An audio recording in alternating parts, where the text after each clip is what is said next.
Early morning. Somewhere near Sidi Bouzid, central Tunisia, February 1943. The air was still, heavy with the smell of burned oil and scorched sand.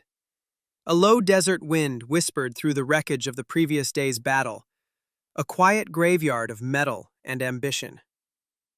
German troops moved cautiously across the ridgeline, rifles slung over shoulders, eyes scanning the twisted silhouettes of destroyed tanks scattered across the valley below. Most were familiar shapes: burned-out Grants, smoldering half-tracks, the occasional M3 Stuart split open by an 88mm shell. But one vehicle stood intact. It rested, slightly tilted in a shallow depression, its tracks half buried in the sand, turret locked at an awkward angle. A white star still faintly visible beneath a layer of dust. An American tank. One they had heard of, but few had ever seen up close. The Germans approached slowly, weapons ready, as if the thing might still come alive. The battle had ended hours ago. The crew had fled or been captured, yet the tank stood there, almost defiantly, unscathed. Its armor bore the pockmarks of near misses but no penetrations. When Oberleutnant Klaus Hartmann of the 10th Panzer Division climbed onto the hull, he noticed something peculiar. The hatches opened smoothly.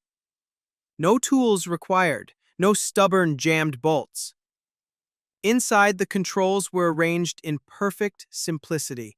Levers, switches, gauges. Nothing extravagant, nothing delicate. He would later write in his diary, "We expected a machine of sophistication, of complication, something worthy of an industrial giant. What we found instead was simplicity itself. Crude, perhaps, but brilliant." That single discovery would echo far beyond the Tunisian desert.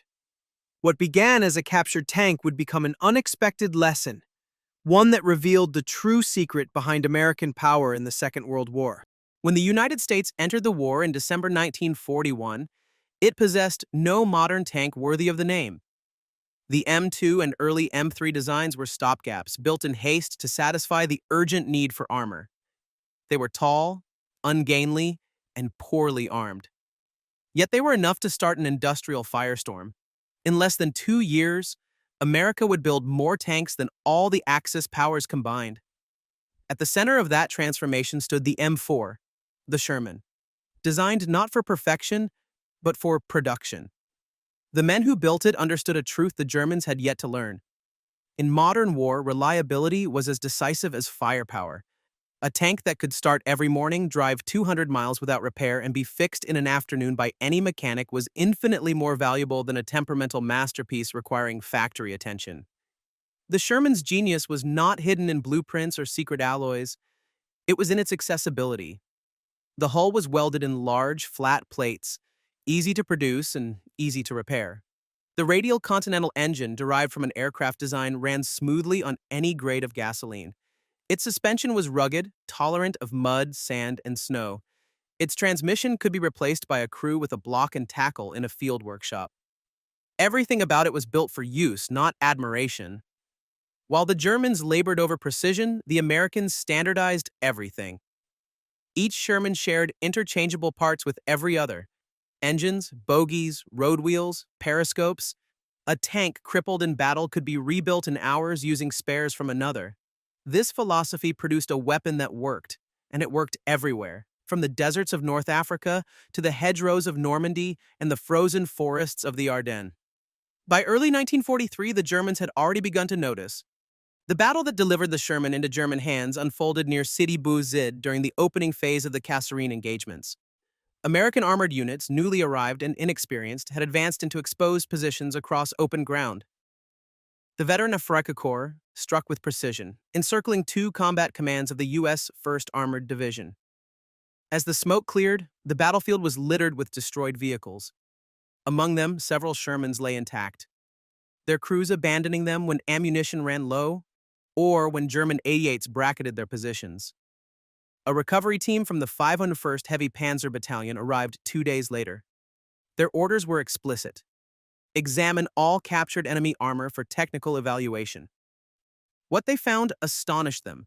The first reports filtered through division headquarters by the end of February.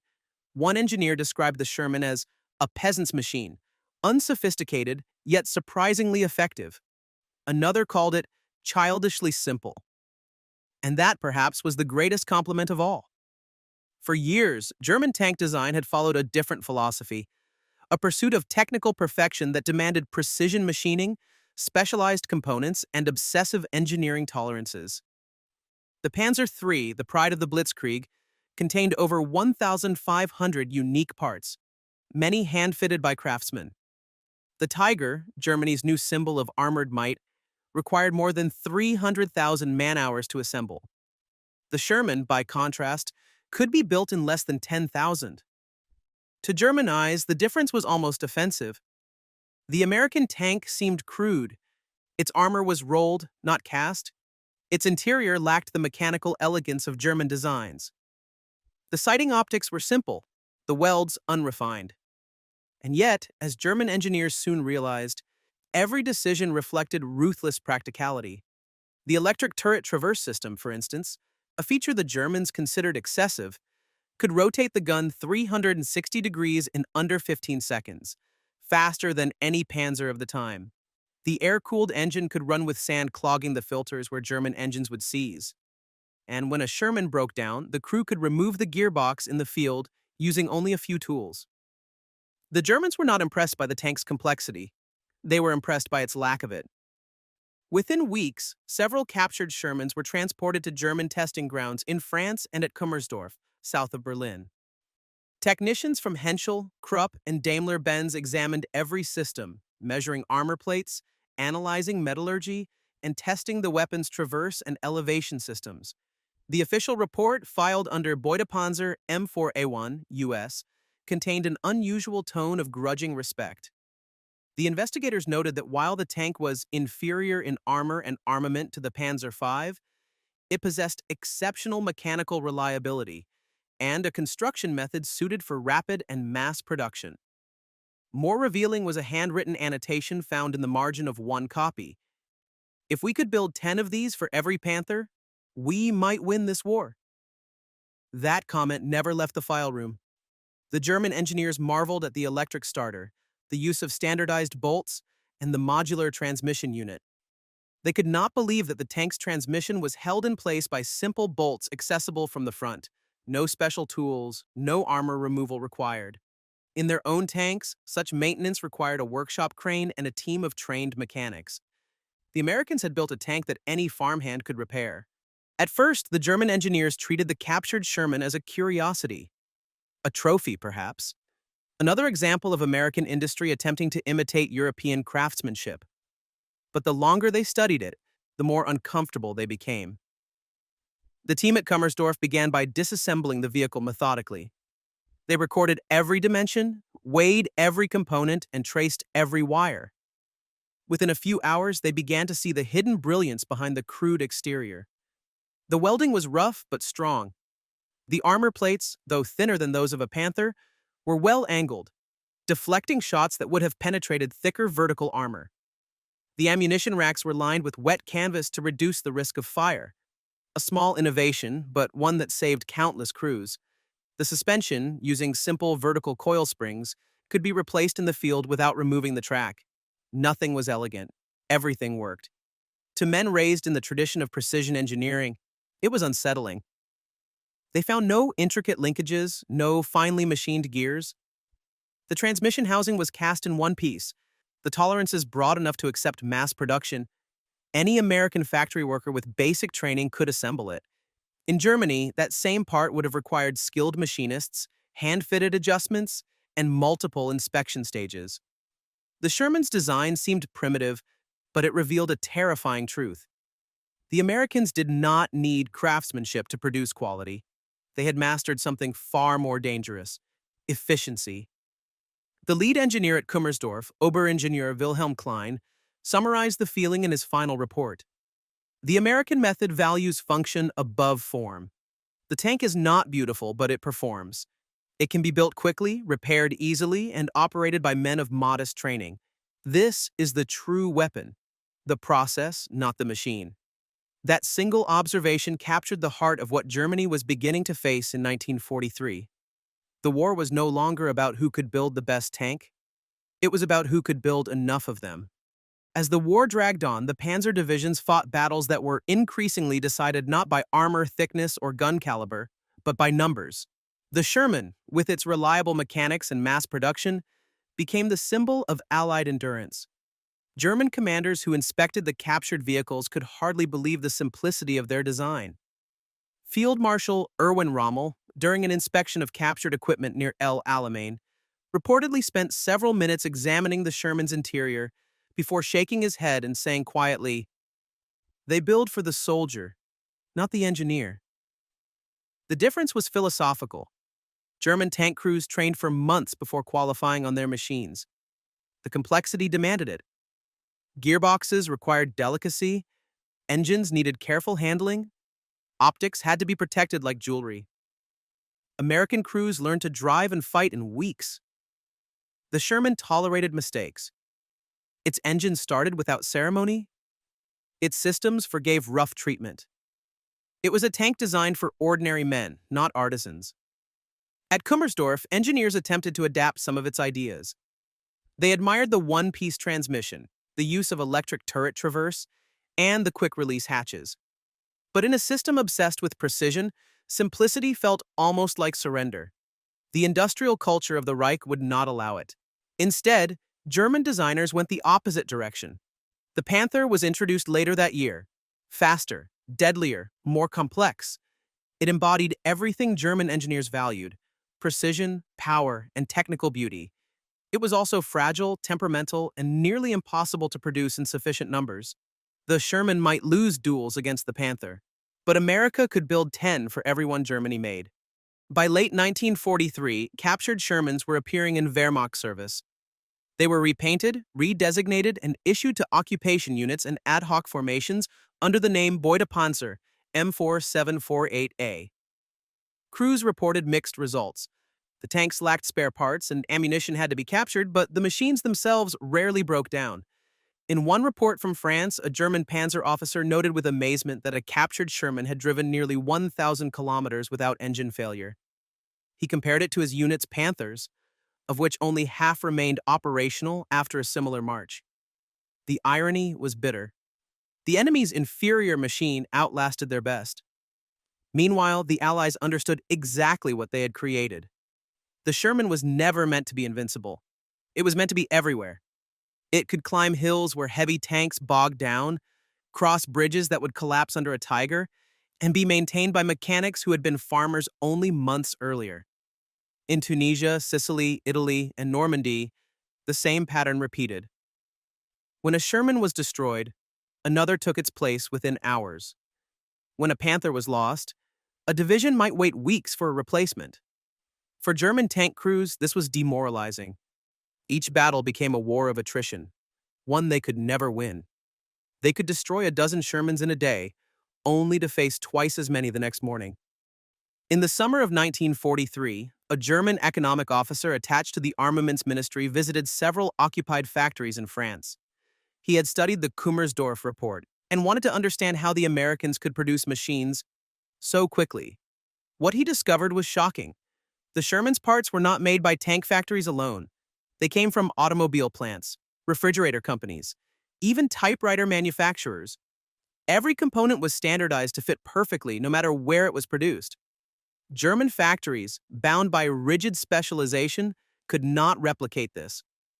Each plant made its own components, its own tolerances, its own methods. Every tank was a unique creation.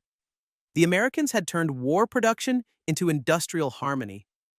The officer wrote in his confidential memorandum to Berlin, "They build tanks as we build bicycles. The process is the true danger, not the product." In that moment, the Germans began to grasp what they were truly fighting against, not merely the United States Army, but the industrial might of a continent united under one system. The Sherman was the physical embodiment of that system, standardized, reliable, and limitless. By 1944, even veteran German tank crews began to respect the Sherman. They still despised its thin armor and short gun, but they admired its consistency. When their own machines failed, they sometimes commandeered Shermans left on the field. They started without protest. The engines purred, the gears shifted smoothly. They simply worked. Hans Schreiber, a former Panther mechanic, recalled in an interview after the war, "When we captured one near Falaise, it ran immediately. We joked that perhaps it was powered by American optimism. Our Panthers were temperamental. They needed care. The Sherman felt alive, forgiving, easy. We laughed, but it was nervous laughter. We knew what it meant." The engineers who had once dismissed the tank as crude began to see it differently. They realized that its simplicity was not ignorance, it was wisdom. It was the product of a nation that understood how to fight a long war. The Americans had built not a machine of superiority, but of endurance. By the winter of 1943, the German High Command faced an uncomfortable reality.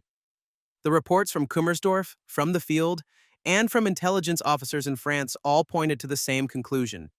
Germany had perfected the art of engineering, but America had perfected the art of production. The Sherman represented the industrial philosophy that Germany could never match. Its power was not in its gun or its armor, but in its reproducibility. A Panther might win a duel, but a Sherman won a campaign. At the Reich Ministry of Armaments, Albert Speer read the captured vehicle reports with concern. He was an architect by trade, not a soldier, but he understood systems. And what he saw in the American design terrified him. He wrote privately in his notes, "The enemy has achieved a synthesis between engineering and mass manufacture. It is not the machine alone that defeats us, but the method that creates it." From that point forward, Speer attempted to simplify German production. But it was too late. The factories were already locked into complexity, the skilled labor drained by years of war, and the skies filled with Allied bombers. Germany could build masterpieces, but it could no longer build enough of them. The captured Sherman had become more than a trophy. It was a mirror, reflecting the industrial soul of each nation, one built for endurance, the other for excellence. And in total war, endurance always won. When American intelligence learned that the Germans were testing captured Shermans, they smiled knowingly. There was nothing secret in the tank's design. The Allies wanted the Germans to see it, to understand that the war was no longer about singular machines, but about the unstoppable rhythm of industry. By mid-1944, more than 30,000 Shermans had rolled off American production lines, each one nearly identical to the last. Factories across Detroit, Cleveland, and Chicago worked day and night. The same bolts, the same engines, the same tracks, stamped out by the millions. In Normandy, entire replacement units arrived on the beaches within days of battle losses. Engineers could rebuild a burned-out Sherman using parts from 3 others before the week was over. German intelligence officers, reading intercepted reports, could hardly believe the numbers. Their own factories struggled to produce a few hundred tanks per month. The Americans were building that many every week. And the secret lay in the very simplicity that had first shocked the Germans at Sidi Bouzid. Each bolt that could be turned by hand, each easily removable transmission, each standardized gauge, it all meant speed, consistency, and repairability. The Germans had built a watch, the Americans had built a hammer, and in war, the hammer always endures longer. Throughout 1944, as the Allies advanced through France, German tank crews learned the hard truth revealed by that first captured Sherman. In the open fields near Caen, in the forest of the Ardennes, and on the roads of Belgium, they watched wave after wave of these simple, durable machines appear again and again. One Panther gunner, interviewed after the war, recalled the feeling vividly. "We would destroy 1, 2, 3, and still they came." It was as if the earth itself produced them. When captured German officers were shown Allied repair depots after the war, they stood in silence. In one warehouse near Liège, rows of Shermans stretched from wall to wall, hundreds of them, each in a different stage of repair. Mechanics moved through them with practiced rhythm, replacing engines, tracks, gearboxes, each part sliding perfectly into place. A German major whispered, almost to himself, "This is what victory looks like." After the war, Allied intelligence analysts collected every surviving German technical report on the Sherman. Some were remarkably candid. One document, dated December 1943, stated, The American tank is built for a different kind of a war of movement, not of perfection. It is not made to be the best tank. It is made to always be there. That sentence, stripped of rhetoric, explained the war's outcome better than any statistic. For all its mechanical brilliance, Germany had never learned the value of simplicity. The Panther was faster, the Tiger, deadlier. But when the Allies crossed the Rhine in March 1945, it was not the Panthers or the Tigers that led the way. It was hundreds of Shermans, dusty, battered, and still running.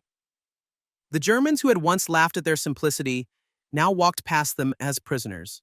Decades later, historians and engineers would study the reports from that captured Sherman with the same fascination the Germans once felt. They would find in it a principle that transcends warfare. That simplicity, when executed with discipline, becomes a form of genius. The Sherman was not an accident of mass production. It was the deliberate result of a nation that understood scale, logistics, and human nature. The Americans built a tank that could be driven by a farm boy, repaired by a mechanic, and replaced by the thousands. Its simplicity was not weakness. It was strategy. German officers would later admit this privately during Allied interrogations. General Hasso von Manteuffel, who commanded panzer units in both France and the Ardennes, stated plainly, "Our tanks were superior individually, but the American system was superior absolutely. Their machines kept moving, ours did not. That is the difference between winning and losing." In post-war lectures at American military academies, that same idea became doctrine. Officers studying armored warfare learned that a weapon's power is not in its specifications, but in its sustainability. The Sherman became the proof. Today, several of those captured Shermans still exist in museums across Europe, silent witnesses to the paradox of power. Their olive green hulls, scarred and faded, carry the memory of a moment when German engineers stared into a machine and saw the future.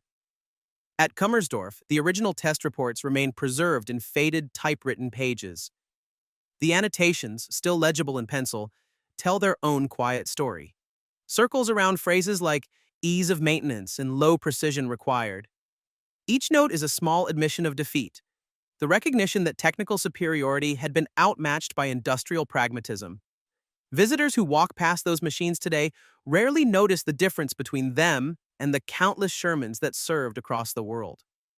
But to those who know the story, every rivet, every plain weld, and every simple control lever represents something profound.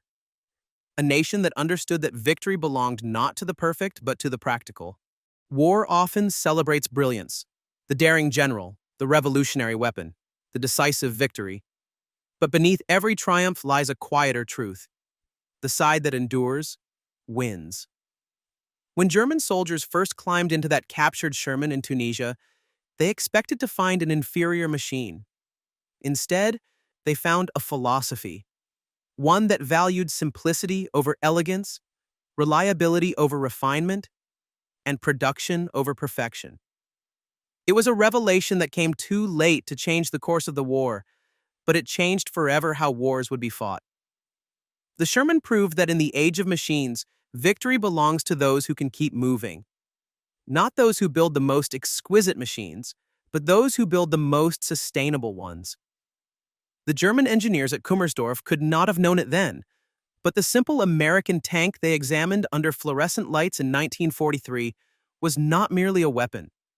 It was a warning, a quiet testament to the power of practicality. A machine that showed the world that the simplest path, if executed relentlessly, can overcome even the most brilliant design. The Germans captured a Sherman and discovered the truth that would define the modern age. That simplicity, multiplied 1,000 times, becomes invincibility. Berlin, August 1943.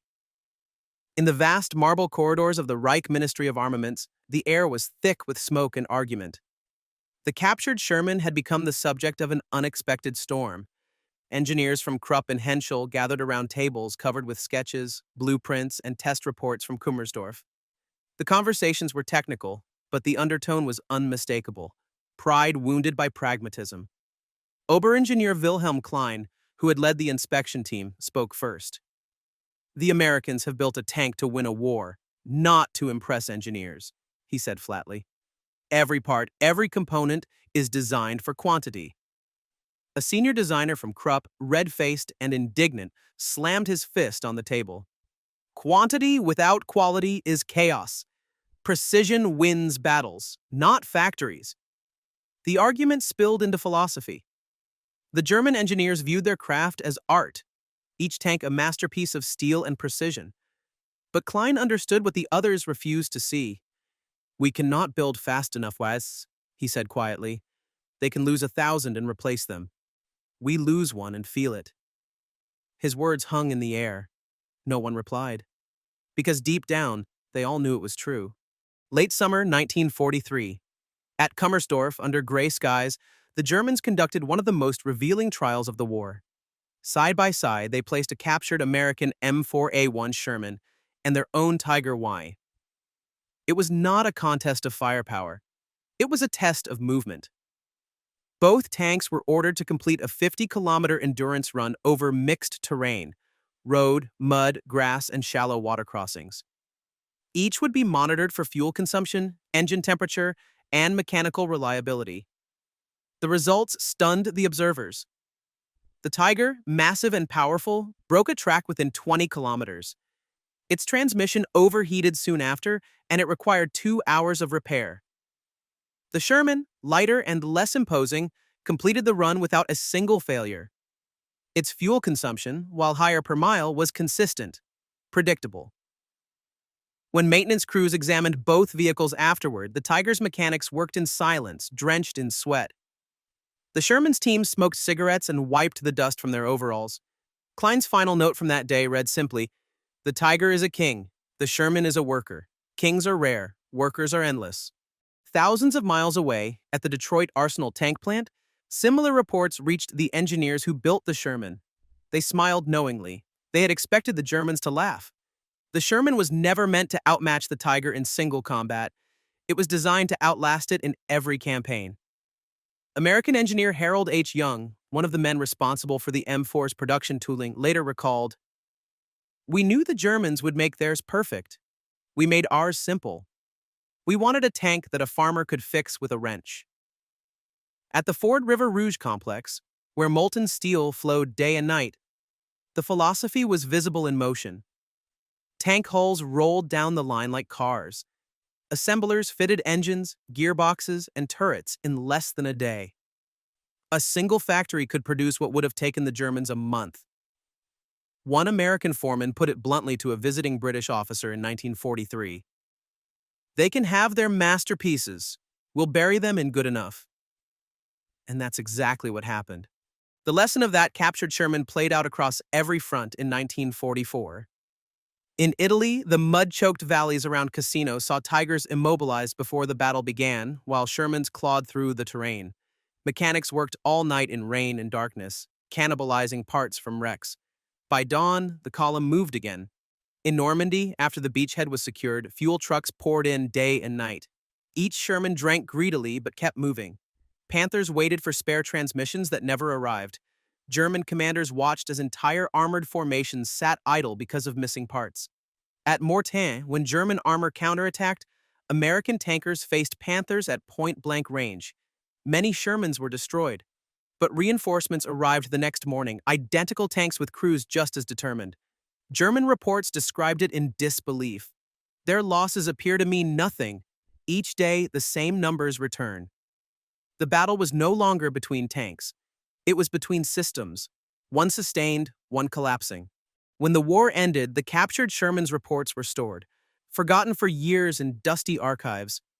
But its lessons endured. In the 1950s, as nations rebuilt, the same philosophy that had once seemed crude became doctrine. Engineers studying the new generation of tanks, the M48 Patton, the Centurion, even the Soviet T-54, all echoed the same design principle: balance over brilliance, simplicity over showmanship. The United States military kept the word reliability at the heart of its engineering manuals.